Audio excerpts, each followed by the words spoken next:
Hello friends, welcome back जावा learning hub. आज के session में हम अपने हाइबरनेट की मैपिंग के टॉपिक को कंटिन्यू रखेंगे। और जैसे कि हमने लास्ट सेशन में अपनी हाइबरनेट की फर्स्ट मैपिंग 1 to 1 को XML बेस्ड कॉन्फ़िगरेशन के साथ समझा था, प्रैक्टिकल में भी और थ्योरेटिकल वे में भी।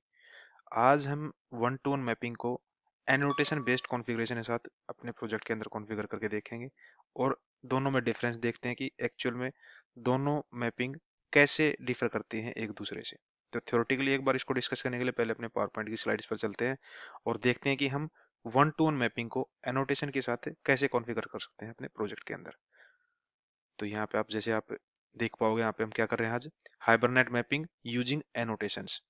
1 to 1 mapping using annotations. In this approach, you use annotations to define the relationship between two entities. Entity class, classes with annotations. हम इस अप्रोच में क्या करेंगे, अपनी जो दो एंटिटी क्लासेज हैं या जो दो जावा क्लासेज हैं उनके बीच के अंदर जो हम रिलेशनशिप डिफाइन कर रहे हैं 1 to 1 टाइप की, वो हम एनोटेशन के साथ डिफाइन करेंगे। और उसके लिए हम सेम अप्रोच के साथ जो लास्ट सेशन में हमने दो एंटिटी क्लास क्रिएट की थी, जो दो क्लासेस क्रिएट की थी, एक एम्प्लॉय क्लास थी और एक एड्रेस क्लास थी, तो उन दोनों के अंदर हम जो मैपिंग क्रिएट की थी हमने 1 to 1 की XML फाइल के साथ में, XML कॉन्फ़िगरेशन के साथ में, इस पर्टिकुलर सेशन के अंदर हम उसको एनोटेशन बेस्ड अप्रोच के साथ उनके अंदर 1 to 1 मैपिंग को एस्टेब्लिश करेंगे। जैसे कि आप देख पा रहे हैं यहाँ पे हमारे पास एक फर्स्ट क्लास हमने बनाई है अपनी एम्प्लॉय क्लास। उसको जैसे कि हम पहले भी डिस्कस कर चुके हैं कि हाइबरनेट की कुछ एनोटेशंस को हम पहले ही डिस्कस कर चुके हैं अपने। अगर किसी पर्टिकुलर क्लास को एंटिटी क्लास बनाना हो तो हम एंटिटी एनोटेशन का यूज करेंगे। अगर उसी पर्टिकुलर क्लास को के जो हमारे पास फील्ड्स हैं, उसी पर्टिकुलर क्लास को हम अपने डेटाबेस के अंदर एज ए टेबल मैप करवाना चाहते हैं तो हम टेबल एंटिटी का यूज कर सकते हैं। उस टेबल एंटिटी के साथ हमें उसका नेम देना पड़ेगा। जिस पर्टिकुलर उस टेबल एंटिटी के अंदर जो नेम डिफाइन करेंगे वही नेम हमारी उस पर्टिकुलर टेबल का होगा जो हम डेटाबेस के अंदर पेयर करवा रहे हैं इस एंटिटी क्लास के साथ में। और ये जितनी भी एनोटेशन हम यहाँ पे यूज कर रहे हैं वो सारे हमारे पास किस पैकेज के अंदर अवेलेबल है, जावा एक्स डॉट परसिस्टेंस पैकेज है हमारे पास। उस पर्टिकुलर परसिस्टेंट पैकेज के अंदर ये सारी जो हाइबरनेट की जो मैपिंग से रिलेटेड जितनी भी एनोटेशन है वहाँ पे हमारे पास उस पैकेज के अंदर अवेलेबल है। अगेन हम क्या कर रहे हैं यहाँ पे, हमारे जो प्रॉपर्टीज ले रहे हैं हम इस पर्टिकुलर एम्प्लॉय क्लास के अंदर, उन प्रॉपर्टीज के अंदर भी हम अपने एनोटेशंस को यूज कर रहे हैं। जैसे कि हम यहाँ पे प्राइवेट इंट एम्प्लॉय आईडी है, इसको हम अपनी टेबल के अंदर प्राइमरी की डिफाइन कराना चाहते हैं तो हमें प्राइमरी की के लिए आईडी एनोटेशन का यूज करना पड़ेगा। उसको हम ऑटोमेटिकली जनरेट भी कराना चाहते हैं तो हम जनरेटेड वैल्यू एनोटेशंस का यूज करके और उसके अंदर स्ट्रेटेजी डिफाइन करके हम अपनी कि हमारे जनरेशन टाइप की स्ट्रेटेजी क्या होगी, उसके हिसाब से हम उसको ऑटो इंक्रीमेंट, ऑटो आइडेंटिटी, ये कुछ टाइप्स हैं जो हम एक बार ये मैपिंग के सेशंस को कंप्लीट करने के बाद हम जनरेशन टाइप के ऊपर भी एक सेपरेट सेशन डिस्कस करेंगे जिसमें हम देख पाएंगे हमारे पास कौन कौन सी जनरेशन टाइप अवेलेबल हैं हाइबरनेट के अंदर और उनको कैसे हम यूज कर सकते हैं as per hour business requirement. Next हमें अपने कॉलम का नेम भी हम यहाँ पे कॉलम एंड एनोटेशंस के साथ में डिफाइन करवा सकते हैं कि हमारी टेबल के अंदर उस पर्टिकुलर फील्ड के लिए कॉलम नेम क्या होगा। अगर हम इस कॉलम एंड एनोटेशंस को यूज नहीं करते यहाँ पे तो बाय डिफॉल्ट जो हमारे पास फील्ड का नेम है उसी फील्ड के नेम से हमारा कॉलम नेम ऑटोमेटिकली हमारी टेबल के अंदर क्रिएट हो जाता है। नेक्स्ट हमारे पास क्या है यहाँ पे, जैसे कि फर्स्ट हमारे पास जो प्रॉपर्टी थी उसको हमने प्राइमरी की डिफाइन करवाने के लिए ये दो एनोटेशंस इस पे यूज की थी हमने, आईडी और जनरेटेड वैल्यू। अगर हमें किसी पर्टिकुलर फील्ड को प्राइमरी की या कोई अदर यूनिक कांस्टेंट के साथ बाइंड नहीं कराना तो हम जस्ट उसके ऊपर एक कॉलम एनोटेशंस के साथ उस पर्टिकुलर प्रॉपर्टी को बाइंड कर सकते हैं ताकि हम उस पर्टिकुलर प्रॉपर्टी के लिए अपने टेबल के अंदर कॉलम नेम डिफाइन कर सकें। अगर ये कॉलम एनोटेशन जैसे अभी हमने डिस्कस किया था, अगर ये कॉलम एनोटेशन किसी प्रॉपर्टी के ऊपर डिफाइन नहीं करते, यूज नहीं करते, तो ऑटोमेटिकली जो प्रॉपर्टी का नेम है उसी के साथ हमारे पास टेबल के अंदर हमारे कॉलम का नेम क्रिएट हो जाएगा। नेक्स्ट हमारे पास आता है जैसे कि हम यहाँ पे क्या करवा रहे हैं, दो एंटिटी के बीच में रिलेशनशिप डिफाइन करवा रहे हैं, 1 to 1 रिलेशनशिप डिफाइन करवा रहे हैं। तो उसके लिए हमें दोनों एंटिटी क्लास के अंदर एक दूसरे के ऑब्जेक्ट को एज ए प्रॉपर्टी या एज ए एट्रीब्यूट यूज करना पड़ेगा, डिफाइन कराना पड़ेगा। हमने यहाँ पे क्या किया है, हम अपनी एम्प्लॉय क्लास के अंदर एड्रेस एंटिटी का एक यहाँ पे ऑब्जेक्ट क्रिएट करवा रहे हैं एज एन एट्रीब्यूट। यहाँ पे हम उसको एड्रेस टाइप का एक एड्रेस एट्रीब्यूट बनाया हमने वहाँ पे। अब इसके पर्टिकुलर एड्रेस का जो हमारे पास ये एट्रीब्यूट है, जो एड्रेस एंटिटी क्लास है, उसको बाइंड करवाने के लिए हम क्या यूज कर सकते हैं, हम यहाँ पे क्या डिस्कस करें, वन टू वन मैपिंग। तो उसके लिए हमारे पास एक एनोटेशन अवेलेबल है हाइबरनेट के अंदर, @वन टू वन। यहाँ पे जैसे हमने cascade equal to cascade type dot all use किया है, आपको याद हो जैसे हमने लास्ट सेशन में अपने XML के अंदर भी क्या यूज किया था, कास्केड यूज किया था, cascade equal to all use किया था वहां पे। यहाँ पे भी वो सेम ही पर्पज सोल्व कर रहा है हमारा, कि हम यहाँ बता रहे हैं कि जब भी हम अपने एम्प्लॉय क्लास के ऑब्जेक्ट को परसिस्ट करेंगे या उसके ऊपर कोई भी ऑपरेशन परफॉर्म करेंगे, तो ऑटोमेटिकली जो इस पर्टिकुलर एम्प्लॉय क्लास के साथ रिलेशनशिप में बाइंड अनदर एंटिटी है, उसके साथ भी वो ऑपरेशन परफॉर्म हो जाएगा।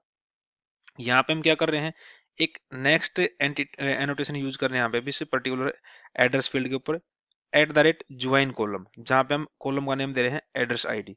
ये क्या डिफाइन कर रहा है हमें, कि हमारे दोनों एंटिटी क्लास के बीच में जो कॉमन कॉलम होगा, जिस कॉलम के भी यहाँ पे हम अपना ज्वाइन ऑपरेशन परफॉर्म करवा रहे हैं, वो हमारा @ज्वाइन कॉलम के साथ हो रहा है। और ये क्या इंडिकेट कर रहा है हमारा, कि हमारा जो फॉरेन की रिलेशनशिप है, उस फॉरेन की रिलेशनशिप को डिफाइन करने के लिए अपनी एनोटेशंस बेस्ड मैपिंग के अंदर हम इस ज्वाइन कॉलम की एनोटेशंस का यूज करते हैं।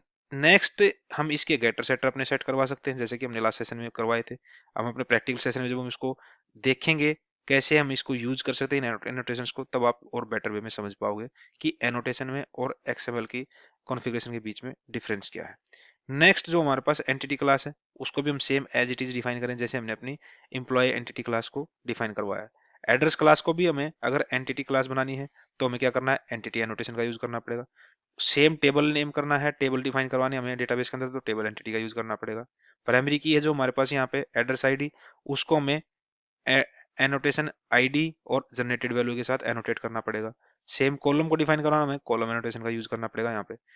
बस डिफरेंस क्या आता है यहाँ पे, जब हम आते हैं कि हमारा जो एड्रेस क्लास के अंदर जब हम अपने एम्प्लॉय क्लास के ऑब्जेक्ट को एज एन एट्रीब्यूट यूज कर रहे हैं, और उनको हम क्या कर रहे हैं, वन टू वन रिलेशनशिप के साथ बाइंड करवाना चाहते हैं, तो हम अपनी एड्रेस क्लास के ऊपर भी वन टू वन मैपिंग का यूज करेंगे। और वहां पे एक हमारे पास वन टू वन मैपिंग के अंदर एक एट्रीब्यूट है, एक प्रॉपर्टी है, जिसको हम बोलते हैं मैप्ड बाई इक्वल टू, हम वहां पे दे देंगे कि मैप, ये पर्टिकुलर एड्रेस क्लास के अंदर जो हमारा एम्प्लॉय मैप हो रहा है, वो किसके द्वारा मैप हो रहा है, मैप्ड बाई एड्रेस हो रहा है। ये एड्रेस कहाँ से, कौन सी फील्ड है, जो हमने एम्प्लॉय एंटिटी क्लास के अंदर हमने एड्रेस क्लास का जो एट्रीब्यूट डिफाइन करवाया था, उसका जो नेम है, उस नेम को हम वहां पे मैप्ड बाई की प्रॉपर्टी के साथ में या मैप्ड बाई के एट्रीब्यूट के साथ में यूज कर सकते हैं। जो ये हमें डिफाइन कर रहा है कि हमारा जो ये रिलेशनशिप की ओनरशिप कौन ले रहा है, हमारा वो इस पर्टिकुलर रिलेशनशिप की ओनरशिप हमारा एम्प्लॉय एंटिटी ले रही है। और उसके अंदर जब हम बाइंड करवा रहे हैं, किसके साथ में बाइंड करवा रहे हैं, जो एम्प्लॉय क्लास के अंदर जो हमारा एड्रेस एट्रीब्यूट है, उसका जो नेम है, उसका नेम हम यहाँ पे मैप्ड बाई के अंदर यूज करेंगे। ये डिफाइन करता है कि हमारी उस पर्टिकुलर रिलेशनशिप की ओनरशिप किस एंटिटी के पास है। और डिटेल में एक बार डिस्कस करेंगे हम यहाँ पे नेक्स्ट स्लाइड पे, कि एक्चुअल में इनका मीनिंग क्या है। जैसे पे आप देख पाओगे, जब हमने अपनी दो क्लासेस को एंटिटी क्लास डिफाइन करवा कर उनके बीच one to one mapping define करवा दी, तो नेक्स्ट स्टेप हमारे पास क्या होगा, जैसे हमने XML की कॉन्फ़िगरेशन के टाइम पे भी हमने डिस्कस किया था, कि हमें नेक्स्ट टाइम पे क्या करना पड़ेगा, जो हमारी हाइबरनेट की कॉन्फ़िगरेशन क्लास है, hibernate.cfg.xml फाइल है, उस फाइल के अंदर हमें अपनी उस पर्टिकुलर मैपिंग को मैप करवाना पड़ेगा। तो उसके लिए हमें क्या करना पड़ेगा, हम XML बेस्ड कॉन्फ़िगरेशन के बीच में तुम क्या कर रहे थे, यहाँ पे मैपिंग के अंदर क्या यूज करते थे, रिसोर्सेज यूज कर रहे थे। अब यहाँ पे क्या कर रहा है हमारे पास वो .hbm फाइल ना क्रिएट करवा के हमने अपने एंटिटी क्लासेज को ही एनोटेशंस के साथ में वन टू वन मैपिंग के अंदर बाइंड करवा दिया। तो उसके अंदर हम रिसोर्सेज का टैग यूज ना करके हम यहाँ पे अपने मैपिंग के अंदर हम यहाँ पे क्लास एट्रीब्यूट यूज करेंगे मैपिंग एट्रीब्यूट के साथ। मैपिंग टैग के अंदर हम अपना क्या कर रहे हैं, क्लास एट्रीब्यूट का यूज कर रहे हैं, और वहां पे अपने जो हमारी एंटिटी क्लास का नेम है वो यहाँ पे डिफाइन करवा रहे हैं। लास्ट सेशन में जब हमने देखा था, बाय मिस्टेक हमारा यहाँ पे क्लास ही था हमारे पास, थ्योरेटिकल सेशन में जब हमने डिस्कस किया, तो वो क्या था, अगर हम XML के साथ कॉन्फ़िगरेशन कर रहे तो हमारा यहाँ पे क्या होगा, इस मैपिंग टैग के अंदर हमारे पास एट्रीब्यूट क्या होगा, रिसोर्सेज। अगर हम अपनी इस पर्टिकुलर वन टू वन या अदर मैपिंग को एनोटेशन बेस्ड करना चाहते हैं, तो वहां पे हमारे पास मैपिंग टैग के अंदर क्या एट्रीब्यूट यूज करेंगे, हम क्लास एट्रीब्यूट यूज करेंगे। जब XML में कॉन्फ़िगरेशन करें तो हमारे पास रिसोर्सेज के अंदर हमारे पास क्या होगा, जो हमारे जो XML फाइल मैपिंग फाइल बनाएंगे हम अपनी उन एंटिटीज क्लास के लिए, जैसे कि .hbm.xml जो फाइल होंगी वो यहाँ पे रिसोर्सेज एट्रीब्यूट के साथ हम यहाँ पे मैप करवाएंगे अपने मैपिंग टैग के अंदर। लेकिन जब हम एनोटेशंस बेस्ड कॉन्फ़िगरेशन करते हैं तो वहां पे हम क्या करेंगे, अपने इस मैपिंग टैग के अंदर हम क्लास एट्रीब्यूट का यूज करेंगे और उसके अंदर हम पास क्या करवाएंगे, हम यहाँ पे असाइन क्या करवाएंगे, जो हमारी एंटिटी क्लास के नेम होंगे। यही डिफरेंस है यहाँ पे बस हमारे XML बेस्ड कॉन्फ़िगरेशन में और हमारी एनोटेशन बेस्ड कॉन्फ़िगरेशन में। XML कॉन्फ़िगरेशन में हम क्या कर रहे हैं कि हम दो XML मैपिंग फाइल बना रहे हैं, दो या जितनी भी हम एंटिटी क्लास को हम रिलेशनशिप के अंदर बाइंड कराना चाहते हैं उतनी हमें HBM dot XML file mapping file बनानी पड़ेगी उन पर्टिकुलर क्लासेस के लिए। अगर हम एनोटेशन बेस कर रहे हैं तो हम उन पर्टिकुलर क्लासेस को एनोटेशंस के साथ एनोटेट करवा के हम उन पर्टिकुलर मैपिंग की टाइप के अंदर बाइंड करवा सकते हैं। नेक्स्ट हमारा क्या आता है, हम एक बार इन पर्टिकुलर एनोटेशंस जो हमने यहाँ पे यूज की हैं, कुछ एनोटेशंस तो हम पहले ही हम डिस्कस कर चुके थे पिछले सेशंस के अंदर, जैसे कि हमें एंटिटी को, टेबल को, कॉलम को, इन पर्टिकुलर एनोटेशंस को हम पहले ही डिस्कस कर चुके थे अपने पिछले सेशंस के अंदर कि उनका मीनिंग क्या है। वही हमने वहाँ पे रिपीटेडली यूज की हैं अपनी पर्टिकुलर क्लास को एक एंटिटी क्लास डिफाइन करने के लिए और उस पर्टिकुलर क्लास के नेम पे ही उस पर्टिकुलर क्लास के एट्रीब्यूट के साथ में अपनी टेबल के अंदर, अपने डेटाबेस के अंदर टेबल क्रिएट करवाने के लिए एंटिटी और टेबल की एनोटेशंस को हम पहले ही यूज करते आए हैं। अब यहाँ पे कुछ नई एनोटेशंस हमने यूज की थी, वो क्या थी, फर्स्ट एनोटेशन हमारी थी वन टू वन। इसका मीनिंग क्या हुआ, defines the one to one relationship. ये एनोटेशंस हम अपनी एंटिटी क्लास के अंदर वन टू वन रिलेशनशिप को डिफाइन करने के लिए यूज करते हैं। वन टू वन एनोटेशंस के अंदर हमारे पास टैग था एक cascade equal to cascade type dot all. इसका मीनिंग क्या हुआ, ensures that operations on employ are cascaded to address. जैसे हमने अभी डिस्कस किया था लास्ट स्लाइड पे कि जो भी ऑपरेशंस हम अपनी एम्प्लॉय एंटिटी क्लास के ऊपर परफॉर्म करेंगे, जैसे कि कोई रिकॉर्ड इंसर्ट करवा रहे हैं, एम्प्लॉय क्लास का कोई ऑब्जेक्ट इंसर्ट करवा रहे हैं, डिलीट करवा रहे हैं, अपडेट करवा रहे हैं, तो उस पर्टिकुलर एम्प्लॉय क्लॉज के साथ जो भी अदर एंटिटी हमारी रिलेशनशिप में बाइंड होगी, उस पर्टिकुलर एंटिटी क्लास के ऊपर भी सेम ऑपरेशन परफॉर्म हो जाएगा इस particular cascade type dot all settings के साथ में। हमारे पास कास्केड की कुछ डिफरेंट सेटिंग्स और भी हमारे पास कास्केड टाइप के साथ में रिस्ट्रिक्ट कर सकते हैं, एक तरीके से नो चेंज कर सकते हैं, कई सेटिंग्स हैं, उनको भी हम आने वाले सेशन में डिस्कस करेंगे कि कास्केड टाइप की कौन कौन सी हमारे पास टाइप हो सकती है। नेक्स्ट हमारे पास जो हमने एनोटेशन यूज की थी @join column name equal to address ID. तो ये में क्या स्पेसिफाई करिए, specifies the foreign key column in the employ table. जैसे हमने डिस्कस किया था कि जो हम ये एनोटेशन यूज कर रहे हैं यहाँ पे ज्वाइन कॉलम ज्वाइन कॉलम की एनोटेशन यूज कर रहे हैं और इसमें दे रहे हैं हम name equal to address ID. ये में क्या इंडिकेट करवा रहा है कि ये एड्रेस और जो एड्रेस एट्रीब्यूट हमारे पास एंटिटी क्लास का जो एक ये एट्रीब्यूट बनाया हमने एम्प्लॉय टेबल के अंदर, ये हमारा एक फॉरेन की डिफाइन कर रहा है। फॉरेन की डिफाइन कर रहा है किसके साथ में, हमारी एड्रेस एंटिटी के साथ में। तो वही चीज हम यहाँ पे डिस्कस कर रहे हैं मीनिंग के तौर पे कि इसका मीनिंग क्या हो, specifies the foreign key column in employ table. वो ज्वाइन कॉलम हमें डिफाइन कर रहा है कि वो पर्टिकुलर कॉलम हमारा फॉरेन की कॉलम है एम्प्लॉय टेबल के अंदर। नेक्स्ट जो हमने एक यूज की थी वन टू वन मैपिंग के अंदर एक प्रॉपर्टी थी हमारी mapped by equal to address. ये क्या इंडिकेट कर रहा हमें, indicates that the employ entity owns the relationship. ये भी हमने लास्ट स्लाइड पे डिस्कस किया था कि जहां पे भी हमने मैप्ड बाय को यूज किया, जिस पर्टिकुलर एट्रीब्यूट के साथ यूज किया, वो एट्रीब्यूट हमें ये मैप्ड बाय इंडिकेट करवा रहा है कि उस पर्टिकुलर रिलेशनशिप की ओनरशिप किस क्लास के पास है। तो हमने ये मैप्ड बाय के अंदर क्या दिया था, एड्रेस नेम दिया था, लेकिन एड्रेस नेम किस एट्रीब्यूट का था, जो हमने एम्प्लॉय क्लास के अंदर, एम्प्लॉय एंटिटी के अंदर अपने एड्रेस क्लास का एक एट्रीब्यूट डिफाइन किया था, उसका नेम था ये। तो वो इंडिकेट क्या कर रहा है कि हमारी जो एम्प्लॉय एंटिटी है, इस वन टू वन रिलेशनशिप की ओनरशिप हमारे पास एम्प्लॉय एंटिटी के पास है। तो हमारे पास डेटाबेस का स्कीमा कैसे हो, जैसे हमने लास्ट सेशन में डिस्कस करा था, सेम वही चीज है, क्योंकि हमने बस सेम एंटिटी क्लास रखी है, हमने बस अपनी अप्रोच चेंज की है उस रिलेशनशिप को डिफाइन करने के लिए। पहले हम XML बेस्ड कॉन्फ़िगरेशन कर रहे थे, अब हम एनोटेशन बेस्ड कॉन्फ़िगरेशन कर रहे हैं। तो इसलिए हमारे पास जो डेटाबेस का स्कीमा है वो सेम ही रहेगा।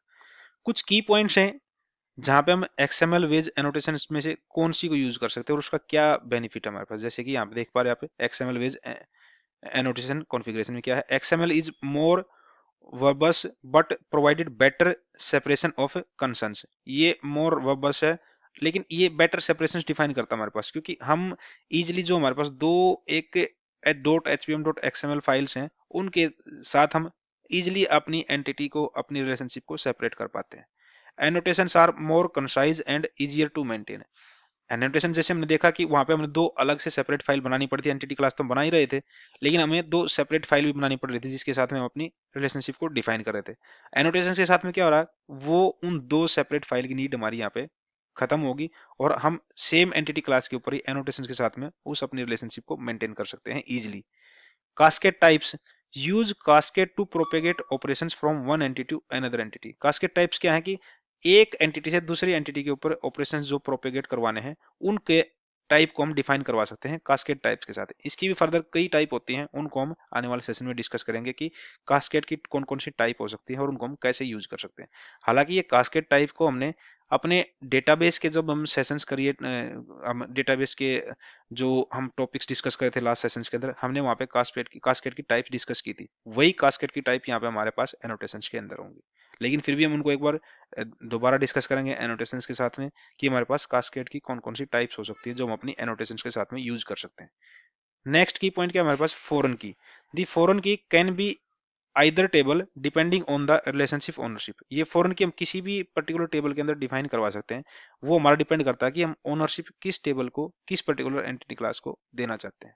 तो थ्योरेटिकली जो हमने यहाँ पे एनोटेशन बेस्ड कॉन्फ़िगरेशन को डिस्कस किया है, उसको एक बार प्रैक्टिकली इंप्लीमेंट करने के लिए अपने आईडीई पे चलते हैं और सेम प्रोजेक्ट जो हमने कल क्रिएट किया था जहां पे हमने अपनी हाइबरनेट की वन टू वन मैपिंग को एक्सएमएल बेस कॉन्फ़िगर किया था, उसी को हम आज कन्वर्ट करेंगे अपने एनोटेशन बेस्ड कॉन्फ़िगरेशन के साथ। तो उसके लिए हम क्या करेंगे, अपने आईडी पे चलते हैं। मैंने पहले ही आईडी अपना ओपन कर रखा है ताकि टाइम को हम सेव कर सके अपने। हमने कल क्या बनाया था यहाँ पे, वन टू वन एक्सएमएल एक प्रोजेक्ट बनाया था। उसको अगर हम एक्सएमएल बेस ना करके हम एनोटेशन बेस करें, हम क्या कर सकते हैं, इसको रीनेम करना चाहो कर सकते हो। रीनेम कैसे कर सकते हैं, हम यहाँ पे नॉर्मली यहाँ पे जाओगे, राइट क्लिक करोगे और ये ऑप्शन होता है हमारे पास यहाँ पे रीफैक्टर। रीफैक्टर पे जाओगे आप, यहाँ पे आप रीनेम करोगे। रीनेम में आप क्या करना, हमें क्या करना है, हमारा प्रोजेक्ट क्या हो गया, एक्सएमएल की बजाय एनोटेशन होता है, वन टू वन एनोटेशन। जैसे आप क्लिक करोगे ऑटोमेटिकली हमारा प्रोजेक्ट नेम चेंज हो जाएगा। अब यहाँ पे हमें क्या करना है, इसको एक्सपेंड करते हैं। यहाँ पर हमारे पास क्या था, जैसे कि यहाँ पे कुछ एरर आया हमारे पास, नहीं एरर गया यहाँ से, वो प्रोसेस हो रहा था। अब हमने क्या किया था यहाँ पे, आप ध्यान से देखो, एसआरसी के अंदर हमने दो एक्सएमएल फाइल बनाई थी हमने यहाँ पे, और उस एक्सएमएल फाइल की जो hbm.xml फाइल थी उनकी हमने मैपिंग करवाई थी अपने hibernate.cfg.xml फाइल के अंदर। जैसे हमने थ्योरेटिकल सेशन में डिस्कस किया था, जब हम एक्सएमएल बेस्ड कॉन्फ़िगरेशन करेंगे तो हम अपने मैपिंग टैग के अंदर क्या करेंगे, रिसोर्स प्रॉपर्टी का यूज करेंगे या रिसोर्स एट्रीब्यूट का यूज करेंगे। जब हमें इस कॉन्फ़िगरेशन को एनोटेशन बेस करवाना है तो हमें यहाँ पे अपनी क्लास एट्रीब्यूट का यूज करना पड़ेगा। मैपिंग टैग के अंदर क्या होगा, क्लास।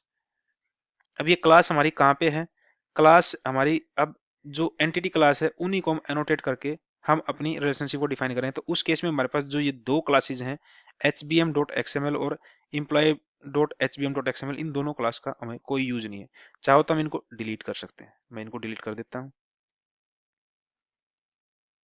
अब हमें क्या करना है, यहाँ पे हमारी एंटिटी क्लास कौन कौन सी है, हमारी एंटिटी क्लास है एड्रेस एंटिटी है और एम्प्लॉय एंटिटी है।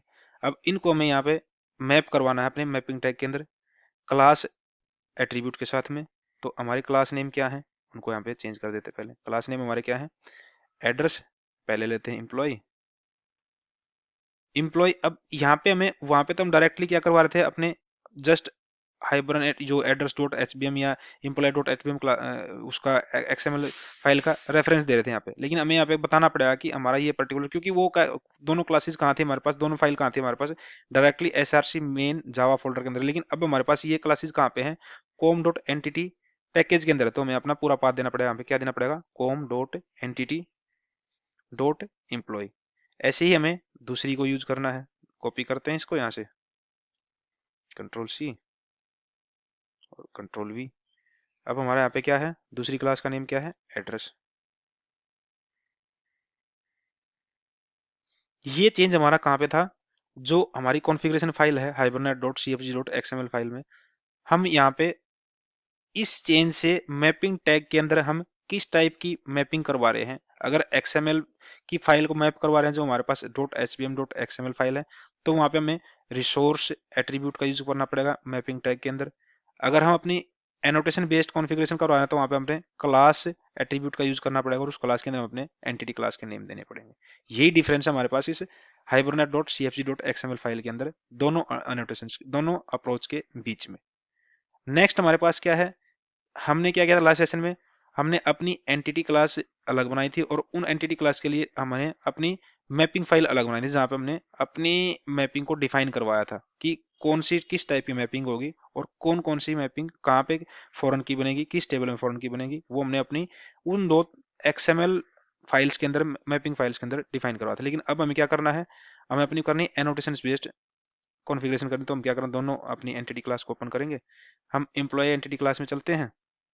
इसको हमें क्या करना है, अब एनोटेट करवाना है और एंटिटी क्लास बनानी है, एक सिंपल जावा क्लास। अब तक हमें हमें क्या करना है, इसको एंटिटी बनाना है। एंटिटी बनाने के लिए क्या करना पड़ेगा, हमें अपने एंटिटी जो हमारे पास एनोटेशन उसको यूज करना पड़ेगा, ई एन टी। जैसे आप प्रेस करो कंट्रोल स्पेस तो यहाँ पे आपको सजेशन दे देगा कि जावा एक्स डॉट परसिस्टेंस पैकेज है, उसके अंदर जो हमारे पास ये एंटिटी एनोटेशन है उसको यूज करना है यहाँ पे। नेक्स्ट हमें क्या करना है, टेबल डिफाइन करानी है सेम एंटिटी क्लास के लिए अपने डेटाबेस के अंदर। तो क्या करेंगे, टेबल TAB कंट्रोल स्पेस, यहाँ पे हमें टेबल का नेम देना है। क्या नेम है, नेम इक्वल टू हम यहाँ पे दे देते हैं एम्प्लॉय। नेक्स्ट हमें क्या करना है, जो हमारे पास प्राइमरी की है, हम यहाँ पे अपनी टेबल के अंदर प्राइमरी की पेयर करवाना है इस पर्टिकुलर फर्स्ट फील्ड को एम्प्लॉय आईडी। तो उसके लिए हम क्या करेंगे, आईडी का यूज करेंगे, एनोटेशन का आईडी कंट्रोल स्पेस आईडी को यहाँ पे इंपोर्ट करवा लेते हैं। इसकी हमें जनरेशन टाइप बतानी है तो उसके लिए क्या होगा, JEN control space generated value. इसके अंदर हमें स्ट्रेटेजी डिफाइन करनी, क्या स्ट्रेटेजी होगी, STR कंट्रोल स्पेस स्ट्रेटजी। एक जनरेशन टाइप क्या है हमारे पास, JEN। जनरेशन टाइप हमारे पास, जैसे आप यहाँ पे देखोगे जनरेशन टाइप क्या हो सकती है हमारे पास, डॉट जैसे आप प्रेस करोगे क्या आएगा, ऑटो आइडेंटिटी सीक्वेंस टेबल। इनको हम अलग अलग यूज करेंगे, देखेंगे कि एक्चुअली हमारे पास क्या है। हम यहाँ पे क्या कर रहे हैं, आइडेंटिटी का यूज कर रहे हैं। अब हमें क्या करना है, अपनी टेबल के अंदर बताना कि हम इस पर्टिकुलर जो फील्ड है हमारे पास यहाँ प्रॉपर्टी, उसके अगेंस्ट में कॉलम नेम हमें डिफर करवाना। तो हम क्या करें, कॉलम एनोटेशंस का यूज करेंगे। क्या करेंगे, COL कॉलम। यहाँ पे हमें कॉलम नेम डिफाइन करना पड़ा। नेम क्या होगा, हम यहाँ पे नेम डिफरेंट दे सकते हैं। नेम मैं कह रहा हूँ यहाँ पे मेरा नेम होगा एम्प्लॉय ID, ये हमारा कॉलम का नेम होगा।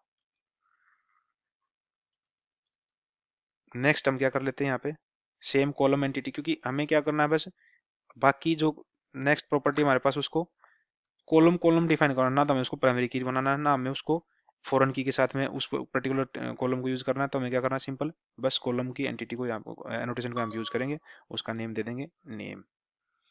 एड्रेस हमारे पास क्या है, ये इस पर्टिकुलर प्रॉपर्टी के साथ में हमें अपनी डिफाइन करवानी है मैपिंग को। किस टाइप की मैपिंग हम डिफाइन कराना चाहते हैं यहाँ पे अपने दो एंटिटी क्लास के बीच में, 1 to 1। तो यहाँ पे क्या करेंगे, 1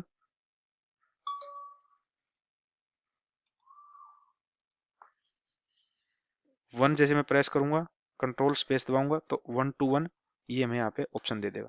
अब इस 1 to 1 मैपिंग में हमें क्या करना है कि हमारा क्या दिखाना है, ये कि ये क्या डिफाइन करेगा हमारे पास 1 to 1 के अंदर। हम क्या कर सकते हैं, एक तो इसको कर सकते हैं कि ये कास्केड टाइप क्या है इसकी। यहाँ पे कास्केड टाइप को डिफाइन करने के लिए हम क्या करेंगे, जैसे कि हम इसको अपनी इस क्लास के अंदर जाते हैं, हमें क्या करना था यहाँ पे, ध्यान से देखोगे आप कि हमें क्या करना, 1 to 1 के अंदर एक तो हमें कास्केड टाइप बतानी है और नेक्स्ट हमें क्या करना है, अपना ज्वाइन कॉलम एनोटेशंस को यूज करना है, जो हमें डिफाइन कराया है कि ये कॉलम हमारे इंप्लॉय टेबल के अंदर फॉरेन की कॉलम के रूप में यूज होगा। तो उसके लिए हमें दोनों चीजें, दोनों एनोटेशन यहाँ पे यूज करनी होगी। तो दोनों एनोटेशन को यूज करते हैं यहाँ पे अपनी पे। पहला हमारा क्या है, कास्केड टाइप CAS। जैसे मैं प्रेस करूंगा तो यहाँ पे कास्केड आ गया। कास्केड इक्वल टू हम यहाँ पे क्या करें, वापिस CAS प्रेस करूंगा मैं, control cascade type dot. Cascade type dot जैसे करता हूं मैं, यहाँ पे क्या आ रहा है, ऑल आ रही है, डिटैच आ रही है, मर्ज आ रही है, परसिस्ट आ रही है, रिफ्रेश आ रही है, रिमूव आ रही है। अलग अलग कास्केड की टाइप हम यहाँ पे ऑल को यूज कर रहे हैं फिलहाल यहाँ पे। और नेक्स्ट जो बाकी इसकी कास्केड टाइप्स हैं उनको आने वाले सेशन में डिस्कस करेंगे। नेक्स्ट एनोटेशन यहाँ पे क्या यूज करनी है, यहाँ पे हमें ज्वाइन कॉलम JOIN जैसे आप क्रॉस करोगे यहाँ पे ज्वाइन कॉलम को ले लेते हैं। अब ज्वाइन कॉलम में हमें बताना क्या है कि ज्वाइन कॉलम का नेम क्या है। नेम क्या है आप दे देते हैं, नेम इक्वल टू हम यहाँ पे दे देते हैं एड्रेस अंडरस्कोर आईडी, या ओनली एड्रेस आईडी दे देता हूँ मैं यहाँ पे। और ये हमारे गेटर सेटर हमने पहले ही सेट किए हुए थे, वो चीजें हैं यहाँ पे हमारी। अब इन चीजों को सेम जो हमने कॉन्फ़िगरेशन यहाँ पे जो एनोटेशंस यूज की हैं, सेम एनोटेशंस को हम क्या करते हैं, अपनी जो एड्रेस क्लास है उसको भी हम एंटिटी क्लास बनाते हैं सेम एनोटेशंस को यूज करके। मैं यहाँ पे यूज किया, ये भी हम सेम उठाते हैं, कॉपी करते हैं यहाँ से, फील्ड का नेम चेंज कर देंगे, वहाँ पे कंट्रोल सी करते हैं। थोड़ा टाइम सेव कर रहे हैं हम यहाँ पे और कुछ नहीं, नहीं तो हम मैनुअली भी कर सकते हैं उस चीज़ को। यहाँ पे हमें क्या करना है, एड्रेस आईडी ले लेते हैं,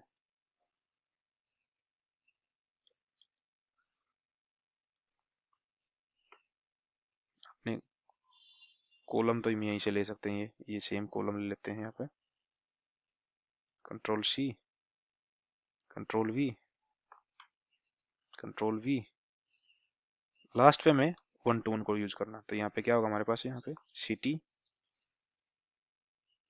स्टेट,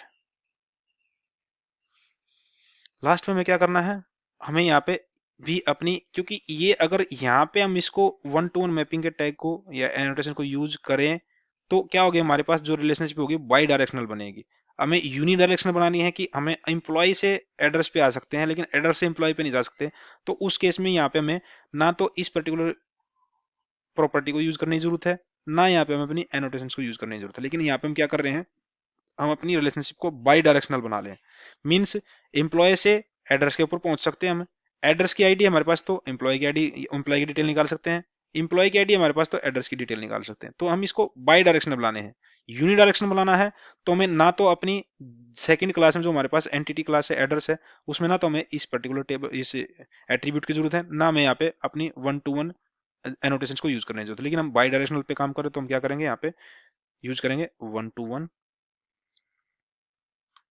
और यहाँ पे हमें क्या दिखाना है, हमारे पास क्या है, एक हमारे पास प्रॉपर्टी थी क्या, mapped by, mapped by, mapped by में हमें क्या देना है, यहाँ पे नेम क्या है, कौन सा नेम देना हमारे पास, जो इम्प्लॉय क्लास के अंदर हमने अपने एट्रीब्यूट का यूज किया है, इस या ये वाला एट्रीब्यूट है एड्रेस का, जो हमने ऑब्जेक्ट बनाया है उसका नेम जो हमने यहाँ पे दिया है एड्रेस, उसको हम यहाँ पे यूज करेंगे अपने मैप्ड बाई के अंदर।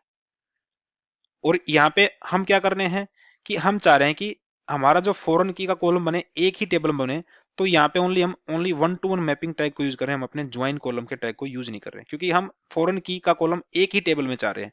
और वो हम ओनरशिप डिफाइन कर रहे हैं कि यहाँ पे कि जो हमारे इस फॉरेन की रिलेशनशिप की या इस पर्टिकुलर 1 to 1 मैपिंग की ओनरशिप होगी हमारे पास किसके पास है, एम्प्लॉय टेबल के पास है। इसलिए यहाँ पे ओनली हम जो एक्स्ट्रा कॉलम बना रहे हैं हम अपने एम्प्लॉय टेबल के अंदर बना रहे हैं, ना कि हम एड्रेस के अंदर बना रहे हैं यहाँ पे। तो इतना करने से हमारे पास जो एनोटेशंस, जो हमारे पास जो कॉन्फ़िगरेशन है, जो हमारी 1 to 1 मैपिंग की एनोटेशंस बेस, वो कंप्लीट होगी। एक बार दोबारा वेरीफाई करते हैं इसको। वेरीफाई करने के लिए क्या करेंगे, अपनी यहाँ पे थ्योरेटिकल सेशन में चलते हैं। हमने क्या क्या यूज करना था, यहाँ पे जो एम्प्लॉय क्लास है उसके ऊपर क्या करना था, एंटिटी टेबल एनोटेशन, प्राइमरी की के ऊपर क्या करना था, आईडी, जनरेटेड वैल्यू और कॉलम को। लास्ट में हमारे पास जो एड्रेस क्लास का जो हमने एट्रीब्यूट बनाया था, यहाँ पे एड्रेस एंटिटी क्लास को हमने यहाँ पे मैप करा था, उसके अंदर दो एनोटेशन चाहिए थी, 1 to 1 ज्वाइन कॉलम, जो हमने दोनों यूज की हैं। ज्वाइन कॉलम के अंदर हमने नेम देना था एक, जो हमने अलग से एड्रेस टाइप दे दिया। कास्केड क्या करना था, हमें कास्केड टाइप डॉट ऑल रखना था। नेक्स्ट में हमें क्या करना था, जो हमारी एड्रेस एंटिटी क्लास थी उसमें हमने सेम एंटिटी यूज करना था। डिफरेंस कहाँ पे आ रहा था, यहाँ पे जब हम अपने एम्प्लॉय क्लास का ऑब्जेक्ट यहाँ पे एज एन एट्रीब्यूट यूज करें तो वहां पे हमने एक एनोटेशन का यूज करना था 1 to 1, और वहां पे मैप्ड बाय प्रॉपर्टी का यूज करना था। उसमें हमें बताना था कि ओनरशिप हमारी इस पर्टिकुलर रिलेशनशिप की किस क्लास के पास है, किस पर्टिकुलर एंटिटी क्लास के पास है। तो हम यहाँ पे इस पर्टिकुलर टैग के साथ उसको डिफाइन करवा रहे हैं। तो वापिस अपने आईडी पे चलते हैं। ये कॉन्फ़िगरेशन हमारी ऑलमोस्ट कंप्लीट होगी। अब हमारे हमने किया क्या क्या था, क्योंकि हमारे पास पहले ही लास्ट सेशन में हमने क्या कर लिया था, hibernate.utility सेशन फैक्ट्री मैनेज करने के लिए हमने ये क्लास कॉपी कर ली थी यहाँ पे। और इसके अंदर हमने क्या किया है, अब अपना वापिस जाते हैं। यहाँ पे हमारे पास जो एक मेन क्लास है जहाँ पे हम अपनी क्लास के ऑब्जेक्ट को क्रिएट करवा रहे हैं और उनको एक दूसरे के साथ सेट करवा के और वहाँ पे अपने डेटाबेस में सेव करवा रहे हैं। यहाँ पे हमें कुछ चेंज करने की जरूरत नहीं है। चेंज हमारा कहाँ पे था, एक तो hibernate.cfg फाइल के अंदर था, जहाँ पे हमने अपने मैपिंग टैग के अंदर अपनी एट्रीब्यूट्स को as per hour configuration use करना है। अगर XML कॉन्फ़िगरेशन करनी है तो वहाँ पे रिसोर्सेज टैग प्रॉपर्टी का यूज होगा। अगर एनोटेशन बेस्ड कॉन्फ़िगरेशन को यूज करना तो हमारे पास क्लास प्रॉपर्टी या एट्रीब्यूट का यूज होगा हमारे पास मैपिंग टैग के अंदर।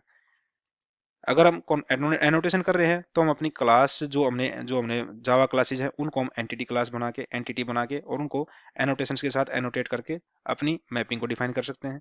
अगर हमें एक्सएमएल कॉन्फ़िगरेशन करनी है तो हम हर एक क्लास के लिए, जितनी भी क्लास के बीच में हम वो रिलेशनशिप डिफाइन करना चाहते हैं, मैपिंग डिफाइन करना चाहते हैं, उनके लिए सेपरेट हमें .hbm.xml file, mapping file create करानी होगी। तो ये चेंजेस के साथ में अब हम क्या करते हैं, अपनी इस एनोटेशन बेस्ड कॉन्फ़िगरेशन को टेस्ट करने के लिए अपने प्रोजेक्ट को एक बार रन करते हैं। तो राइट क्लिक करेंगे, यहाँ पे रन एज पे जाएंगे, रन एज जावा एप्लीकेशन पे क्लिक करते हैं इसको। अगर हमारा सब कुछ ठीक है तो हमारा प्रोजेक्ट सक्सेसफुली रन हो जाएगा। एक बार देखते हैं क्या आता है हमारे पास यहाँ पे।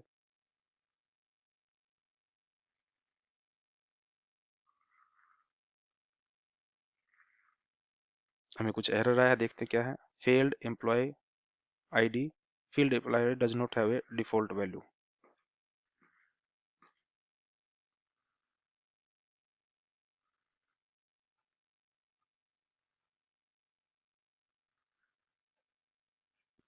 आई थिंक गाइज हम कुछ मिस कर गए अपने कॉन्फ़िगरेशन में। अगर अपने कॉन्फ़िगरेशन को दोबारा देखते हैं, क्योंकि यहाँ पे क्या कह रहा है, caused by fail to add foreign key constant missing this in the reference table employee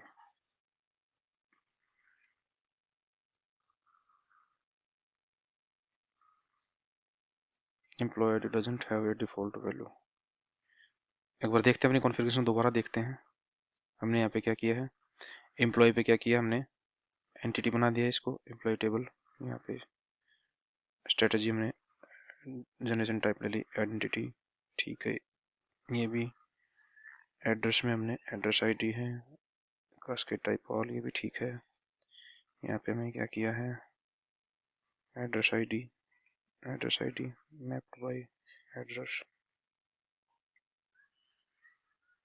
oh sorry guys, actually हमने क्या किया था, जो ये एनोटेशन हमने क्या किया, अपनी एम्प्लॉय टेबल से कॉपी की थी, सेम एनोटेशन हमने यहाँ पे पेस्ट कर दी, लेकिन हमने यहाँ पे टेबल नेम चेंज नहीं किया। अपना टेबल नेम हमारा क्या होना चाहिए, एड्रेस एंटिटी है तो क्या होना चाहिए, address.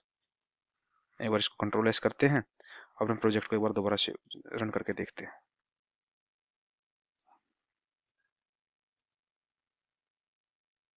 Run as Java application.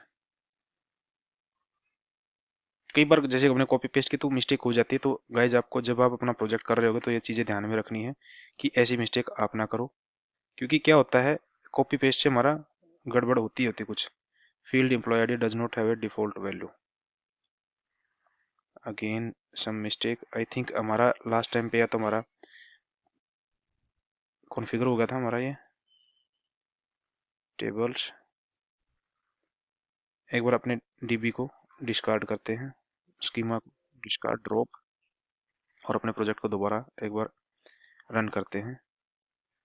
चाहो तो आप अपने प्रोजेक्ट को एक बार अपडेट कर सकते हो, मेवन में जाके अपडेट कर लो, अपडेट प्रोजेक्ट, ताकि आपकी सारी जो भी आपने सेटिंग्स चेंज की हैं वो अपडेट हो जाएं। दूसरा, आप अपने प्रोजेक्ट को क्लीन भी कर सकते हो। क्लीन के लिए भी सिंपली क्या करना, प्रोजेक्ट में जाओ, क्लीन पे क्लिक करो, क्लीन, ये आपका प्रोजेक्ट क्लीन भी हो जाएगा। दोबारा हम अपने बार प्रोजेक्ट में चलते हैं और यहाँ पे रन एज करते हैं इसको, रन एज जावा एप्लीकेशन।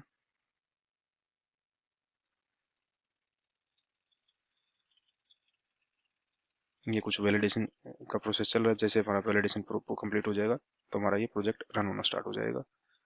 इस बार देखते हैं क्या हमारे पास हमारी कॉन्फ़िगरेशन सक्सेसफुली कॉन्फ़िगर हुई या नहीं हुई, वो देखते हैं इसको।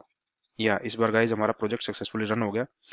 और जैसे कि हमने लास्ट सेशन में डिस्कस किया था, जब हमने अपने एक्सएमएल बेस्ड कॉन्फ़िगरेशन को अप करके अपने प्रोजेक्ट को रन किया था, तो हमने यही चीज की थी, दो रिकॉर्ड इंसर्ट करवाया, एक रिकॉर्ड इंसर्ट करवाया हमने एड्रेस टेबल में, एक रिकॉर्ड इंसर्ट करवाया हमने एम्प्लॉय टेबल में। और जब वहां से फैच करवा रहे हमारे पास एम्प्लॉय की डिटेल क्या है, नेम क्या था हमारा कर्ण, एड्रेस में हमारे पास क्या, सिटी सोनीपत, स्टेट हरियाणा। तो यही चीज हमने यहाँ पे इंसर्ट करवाई थी, और हमारी जो एनोटेशन बेस्ड कॉन्फ़िगरेशन भी वो सक्सेसफुली कॉन्फ़िगर होगी यहाँ पे। और हम दोनों तरीके की कॉन्फ़िगरेशन को हम यहाँ पे समझ चुके हैं लास्ट दो सेशन से। पहले हमने एक्सएमएल बेस्ड कॉन्फ़िगरेशन के साथ में अपनी वन टू वन मैपिंग की रिलेशनशिप दो एंटिटी के अंदर डिफाइन करवाई थी। आज के सेशन में हमने क्या किया है, अपनी एनोटेशन बेस्ड कॉन्फ़िगरेशन के साथ में अपनी वन टू वन मैपिंग को यहाँ पे एस्टेब्लिश किया है, कॉन्फ़िगर किया है। बस थोड़ा ध्यान यही रखना, जैसे कि मैंने टाइम को सेव करने के लिए कॉपी पेस्ट की अपनी एनोटेशंस की सेटिंग को, यहाँ से जो एनोटेशंस यहाँ पे मैंने एम्प्लॉय टेबल पे की थी, एम्प्लॉय एंटिटी क्लास पे की थी, वही मैंने सेम यहाँ पे कॉपी पेस्ट कर दी थी। और यहाँ पे मैं टेबल नेम चेंज करना भूल गया था, वही हमारे उस प्रोजेक्ट के अंदर एरर था, कोई एरर नहीं था। नहीं तो नॉर्मली आप देखोगे सारी कॉन्फ़िगरेशन हमारी जो हमने थ्योरेटिकली डिस्कस की थी वही कॉन्फ़िगरेशन हमने यहाँ पे की है। अगर आपको फिर भी कोई डाउट है इस particular annotation base one to one mapping के ऊपर, आप इस वीडियो के ऊपर कमेंट कर सकते हो, ताकि हम आगे बढ़ने से पहले आने वाले सेशंस में आपके डाउट को रिजोल्व करने की पूरी कोशिश कर सकें। Till then, thank you, thanks for watching.